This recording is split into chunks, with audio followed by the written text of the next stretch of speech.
Bismillahirrahmanirrahim. Assalamualaikum warahmatullahi wabarakatuh. Apa kabar semuanya? Masih tetap semangat ya mengikuti pembelajaran jarak jauh ini. Di pertemuan kemarin, Ibu kan sudah menugaskan kepada kalian untuk menuliskan 6 sumber daya yang dibutuhkan dalam pemenihan ikan konsumsi beserta penjelasannya. Udah semua kan? Sekarang kita bahas satu-satu ya. Sumber daya yang dibutuhkan dalam pembenihan ikan konsumsi itu ada 6 nih. Biasanya disebut dengan 6M. Apa aja 6M? Man, money, material, machine, method, dan market. Yang pertama ada man atau manusia ya. Man itu yakni faktor daya yang berasal dari manusia. Manusia ini dia sebagai pelaku utama yang melaksanakan proses untuk mencapai tujuan yang diinginkan. Jadi sebagai subjeknya ya, sebagai pelakunya. Nah, si man ini bisa kita bedakan menjadi dua nih. Yang pertama ada manpower, yang kedua ada mind power. Apa bedanya antara manpower dan mind power ini? Kita lihat. Manpower atau tenaga manusia gitu ya, yang dipakainya itu lebih ke tenaganya. Bisa dilihat di sini ada gambar apa nih? Ada gambar gerbang tol. Dilihat pada gambar di situ ada petugasnya sebagai apa ya? Kasir gitu ya. Sebagai kasir untuk membayarkan uang ketika kita mau masuk tol. Waktu dulu kan gitu ya. Pas mau masuk tol, kita bayar uang tolnya ke petugasnya, gitu. Nah, biasanya untuk satu mobil saja itu kan membutuhkan waktu. Memberikan uangnya, mending kalau uangnya pas, ya. Kalau uangnya membutuhkan kembalian, berarti kan si orangnya harus nyari dulu kembaliannya, diberikan kembaliannya gitu ya, nunggu struknya keluar segala macam, tentu ini transaksinya akan lebih lama.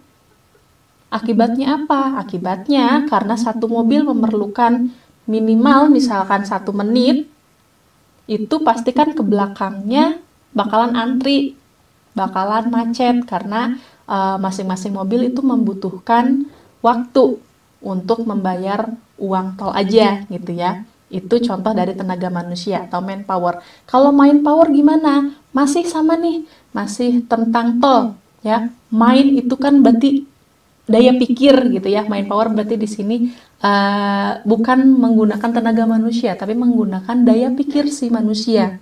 Nah, di sini di gambar bisa dilihat ketika tadi yang manpower itu menggunakan manusia, tenaga manusia untuk bertransaksi. Nah, dengan adanya perkembangan teknologi, perkembangan zaman, akibat bertingkatnya daya pikir manusia, diciptakanlah yakni e-toll atau electronic toll.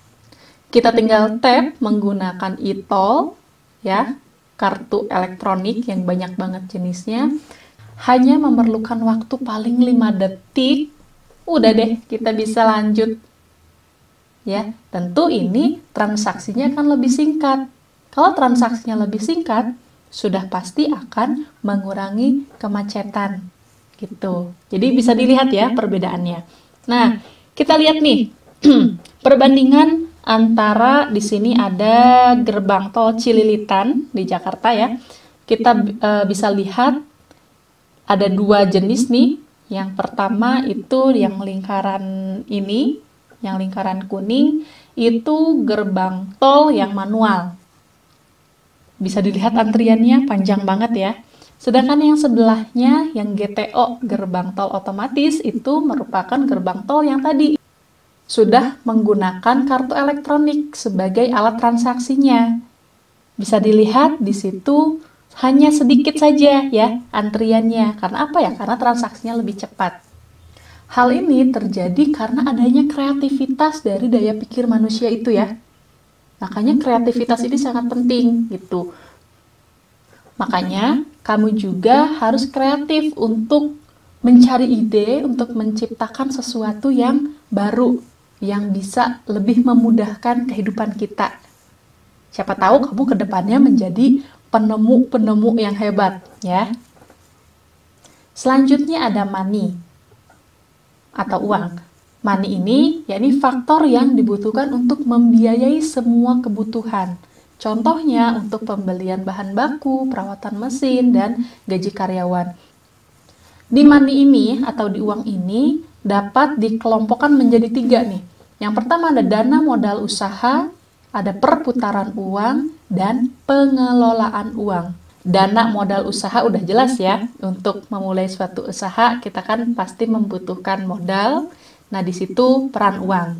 Nah, untuk perputaran uang di sini ada contohnya nih. Contohnya yakni contoh alur kas keluar masuk.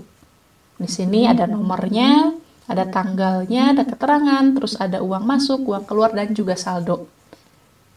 Bu, emangnya penting ya harus nyatet yang kayak gini, ribet amat? Ya penting. Untuk apa? Agar kita bisa mengetahui nih alurnya. Usaha kita tuh sehat nggak sih? Jangan-jangan selama ini kita capek-capek usaha, ternyata kita malah rugi terus tanpa kita sadari. Nah, makanya harus ada alur kas seperti ini. Sedetail mungkin. Selanjutnya ada material, yakni bahan-bahan yang dibutuhkan dalam proses produksi. Di material ini, di bahan ini bisa kita kategorikan menjadi 3 nih.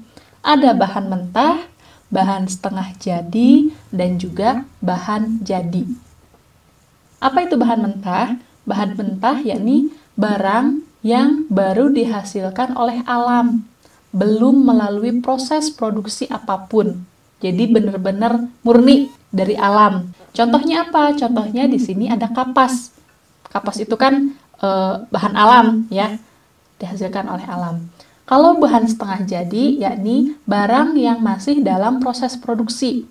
Sudah ada pengolahan dari bahan mentah sebelumnya, tapi di bahan setengah jadi ini, dia masih belum bisa langsung dipakai, harus diolah lagi menjadi bahan jadi, yakni barang yang telah selesai mengalami proses produksi dan langsung dapat dikonsumsi. Contohnya tadi, ketika si bahan mentah, kapas, diolah menjadi setengah jadi, menjadi kain. Nah, si kain ini diolah lagi menjadi bahan jadi, menjadi pakaian yang siap pakai, gitu ya, itu bedanya.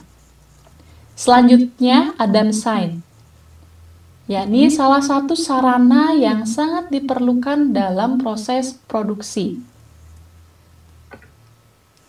Alat si mesin ini atau mesin ini, yakni alat yang digunakan untuk memberi kemudahan atau menghasilkan keuntungan yang lebih besar serta menciptakan efisiensi kerja. Nah, mesin di sini tidak hanya mesin yang ada di pabrikan yang gede-gede gitu ya, nggak hanya yang kayak gitu. Yang alat-alat sederhana pun seperti gunting, cutter, benang, dan lain-lain itu termasuk ke dalam mesin. Karena di sini ya sudah jelas, mesin itu sarana yang diperlukan dalam proses produksi. Tergantung kita mau memproduksi apa, pasti ada alat-alat atau sarana yang diperlukan, itu termasuk ke dalam mesin. Nah, seiring dengan perkembangan zaman dan teknologi yang semakin canggih, alat-alat yang mendukung proses produksi pun juga menjadi lebih canggih nih, sehingga dapat menghemat biaya dan juga tenaga. Yang kelima ada metode. Metode ini penetapan kerja atau berupa tips-tips untuk tercapainya tujuan proses produksi, atau bisa juga dikatakan sebagai petunjuk untuk melaksanakan proses produksi atau cara kerjanya seperti apa gitu ya. Lalu ada market. Market di sini sebagai pasar sasaran dari produk yang dihasilkan oleh suatu usaha. Jadi market di sini bukan hanya tempatnya ya, tapi juga jadi market di sini bukan hanya tempatnya, tapi juga pemasarannya atau marketingnya atau cara memasarkannya seperti apa. Gitu ya, jadi tidak hanya berfokus pada tempatnya aja. Nah, tugasnya untuk sekarang, coba kamu tentukan salah satu jenis ikan yang dibudidayakan di daerah sekitar lingkungan kamu. Lalu, tuliskan sumber daya apa saja yang dibutuhkan untuk membuat usaha tersebut. Ya, seperti biasa, kamu tuliskan di buku catatan, beri nama dan juga tanggal, fotokan dengan jelas, lalu upload di Classroom. Untuk pertemuan sekarang, Ibu cukupkan sekian. Wassalamualaikum warahmatullahi wabarakatuh.